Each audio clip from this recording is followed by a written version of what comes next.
Bu tip videoları qaçırmamaq üçün kanalımıza abunə olun. Azərbaycanda əmək haqqı bərabərliyi ilə bağlı mühüm dəyişiklik gündəmdədir. Son dövrlərdə ölkəmizdə əmək münasibətlərinin daha ədalətli və şəffaf şəkildə tənzimlənməsi istiqamətində ciddi addımlar atılır. Bu istiqamətdə növbəti mühüm yenilik Milli Məclis tərəfindən müzakirəyə çıxarılan yeni qanun layihəsi ilə bağlıdır. Sözü gedən dəyişikliklərə əsasən Azərbaycanda iş yerləri artıq cinsindən asılı olmayaraq eyni və ya bərabər dəyərli işi yerinə yetirən bütün işçilərə bərabər əmək haqqı ödəməyə borclu olacaq. Bu təşəbbüsün əsas məqsədi əmək bazarında mövcud olan gender bərabərsizliyini aradan qaldırmaq, qadın və kişi işçilər arasında maaş fərqlərini minimuma indirmək və daha ədalətli iş mühiti formalaşdırmaqdır. Qeyd edək ki, bir çox hallarda eyni işi görən işçilər arasında yalnız cins fərqinə görə əmək haqqı fərqləri müşahidə olunurdu. Yeni qanun layihəsi məhz bu kimi halların qarşısını almağa yönəlib. Qanun layihəsinə əsasən işə götürənlər üçün bu məsələ artıq yalnız tövsiyə xarakterli deyil, hüquqi öhdəlik kimi müəyyən edilir. Yəni, əgər bir müəssisədə eyni və ya bərabər dəyərli işlər yerinə yetirilirsə, həmin işçilərin maaşları arasında heç bir ayrı seçkilik olmamalıdır. Əks halda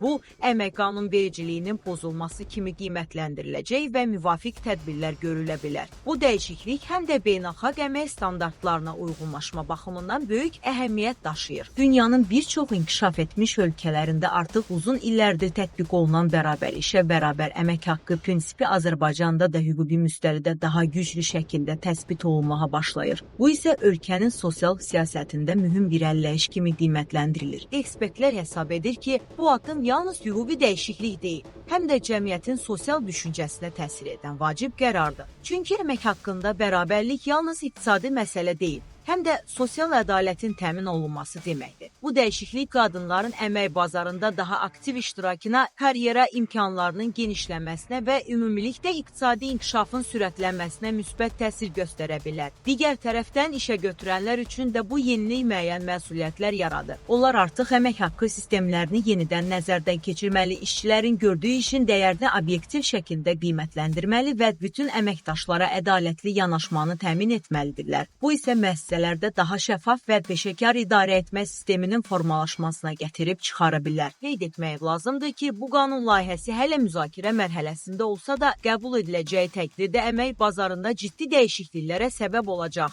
Xüsusilə gənclər və yeni iş həyatına başlayan şəxslər üçün daha ədalətli şərtlər yaradılacaq. Bu isə gələcəkdə daha sağlam və balanslı əmək bazarının formalaşmasına zəmin yaradır. Nəticə olaraq, Azərbaycanda əmək haqqı bərabərliyinin təmin olunması istiqamətində atılan bu addım həm sosial ədalətin gücləndirilməsi, həm də iqtisadi inkişaf baxımından mühüm əhəmiyyət daşıyır. Əgər bu dəyişikliklər tam şəkildə tətbiq olunarsa, ölkədə iş mühiti daha ədalətli, şəffaf və inklüziv olacaq. Bu kimi yeniliklər barədə məlumatlı olmaq və hüquqlarınızı bilmək isə hər bir vətəndaş üçün olduqca vacibdir. Çünki məlumatlı işçi daha güclü və daha qorunan işçidir.